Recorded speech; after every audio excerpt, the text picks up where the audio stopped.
I'm at the Gilmore Car Museum today at a tractor show, and I come across this Oliver. Looks like a 1954 66 series diesel.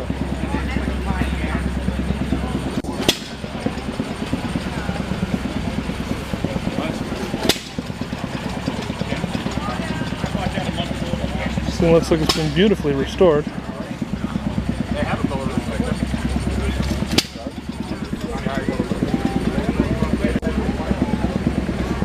And I don't know what year the one next to it is, but it is another Oliver. Still a running, working machine. They were driving this thing around earlier. But a lot of times they look like this or worse before they get restored.